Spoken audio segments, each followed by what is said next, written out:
Hi everyone, it's Janet Wakeland with RemarkablyCreated.com. In today's One Take Wonder video, we are going to take a look at the Bouquet Blooms Bundle, which includes the elements needed to make this Gatefold card. And we're going to make this card together. So let's go ahead and let's take a look at the pieces that we're going to be working with.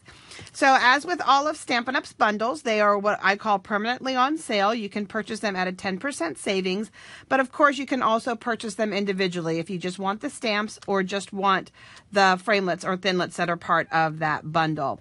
So here are the elements in the Bouquet Blooms. This is a photopolymer stamp. You will need your clear blocks, and you'll see us use those. And then in the Gatefold card, you have some elements to cut the flowers out. You have the pieces that you need to make the gatefold. So those are your elements. And I'm not going to pull those out because I pre-cut those ahead of time. So what you're going to need in order to make the gatefold card is you're going to need, of course, your Big Shot platform. And in this case, I'm working with the magnetic platform. And with the magnetic platform, you have one acrylic plate, you'll have your paper and framelits, and then you'll have another one on top. The piece of paper is cut to 9 inches by 5 inches, which means, unfortunately, that you're only able to get one card per 8.5 by 11 piece of cardstock.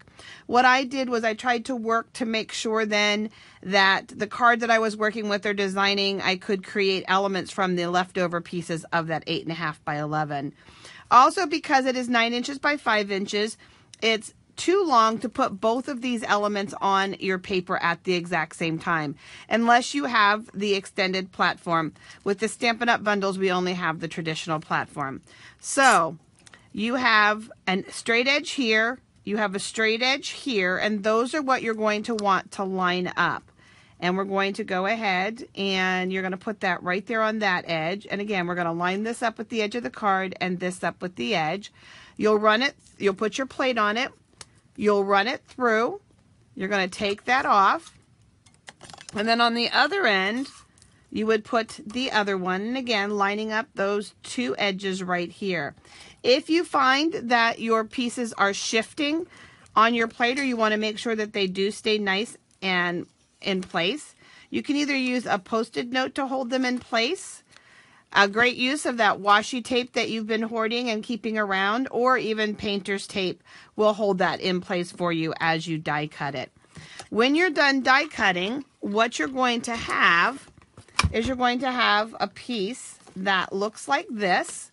And what you can't see on the screen, I'm sure, are these two tiny little tick marks. On the ends of each one of these straight pieces is a tiny little raised piece that embosses and creates a little mark showing you where you're going to score. So let's set these aside for just a second. Let's get our trimmer out here. And I'm going to lay that down in the score track, make sure the cutting one's out of the place. And I'm going to score that one. And let me see here for a second. I don't have my bifocals on, guys, so we're going to cheat here for just a second and measure because I want to get it right and I don't have my bifocals on. But there, trust me, there is a tiny little mark there.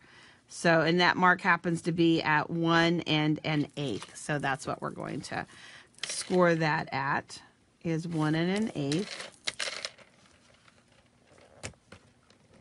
And we'll score that and we'll fold it in.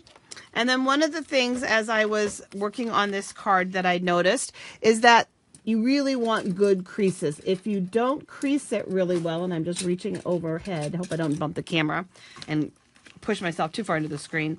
But what you want is you want a really good crease like that, okay? And then like that. You can already see that I measured that wrong.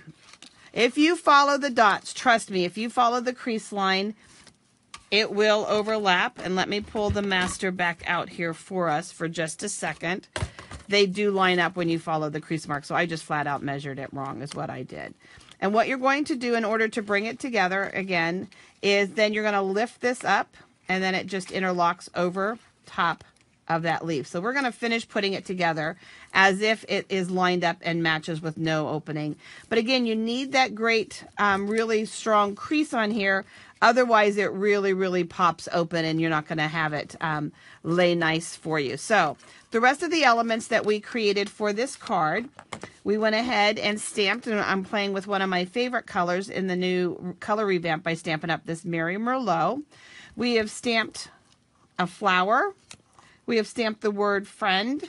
And we have stamped this beautiful circular image. This is a fun one, and I know we're going to be using it. Lots more other elements. And that circle also happens to coordinate perfectly with the largest circle in the layering circles framelit. So that's another bonus and a plus. So let's just figure out.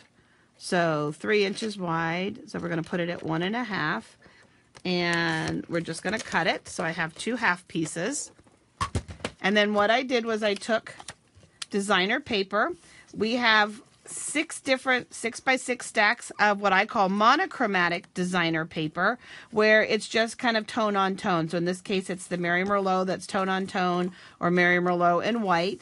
And you're going to have 4 patterns. You'll have 2 stripes, and you're going to have 2 different types of dots, kind of more unified dots, and then kind of sprinkled dots.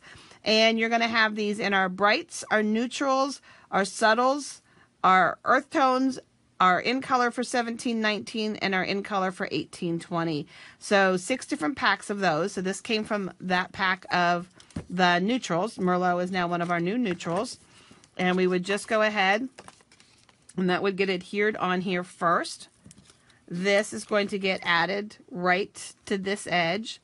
The flower gets added on top, like, well, before we do the flower even. We'll put that piece in there. So we have those elements happening, and I want them to all, well, hold on. Hold on. I had all different patterns cut. We did a make and take this event this weekend with 21 projects made at my event. And so we want the same pattern to match.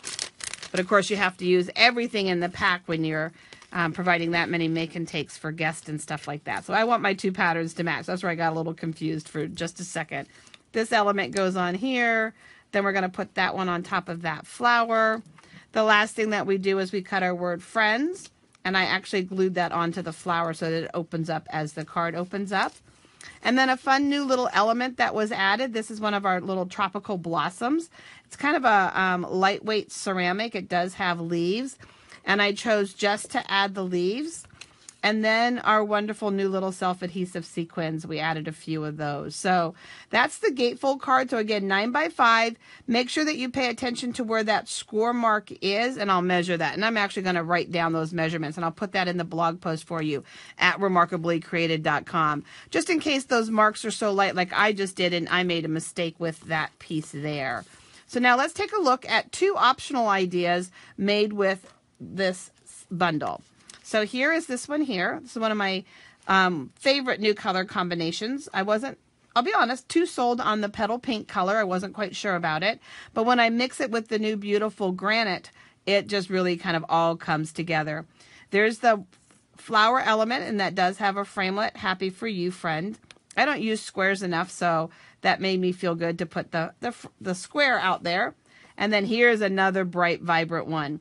A little worried again when I was playing with the color combinations. This is our new mango, and then basic black. I was worried that it would kind of feel Halloween-y, if that's a word, feel like a Halloween kind of color combination, but it's not quite that orange. But I bet if we had Halloween images, we could then have it take on that look of Halloween. So I'm anxious to see the holiday catalog and then to try this color combination. Here's that circle again. We layered it with a stitch circle. Thanks, you're the best. Some flowers. We have these new silver tiny little self-adhesive dots. And then we have our beautiful silver leaves that are an element on that one. This one, let me bring it back in for just a second, uses one of our new ribbons. And then we have new sequins. And then we have the Share What You Love dots in the middle of that. So there you can see 3 fun options using the elements. And you'll notice when we have them side by side that the Gatefold, when it is all folded, is indeed a smaller size than your traditional card. You can still mail it in a traditional envelope, and it won't take any extra postage or anything like that. So there's 3 ideas for you. You can find out more about this bundle over on my blog, Remarkably Created, as well as if you do not yet have your hands on our beautiful new 2018-19 catalog, you're going to want to request one while you're there visiting me. Thanks, guys.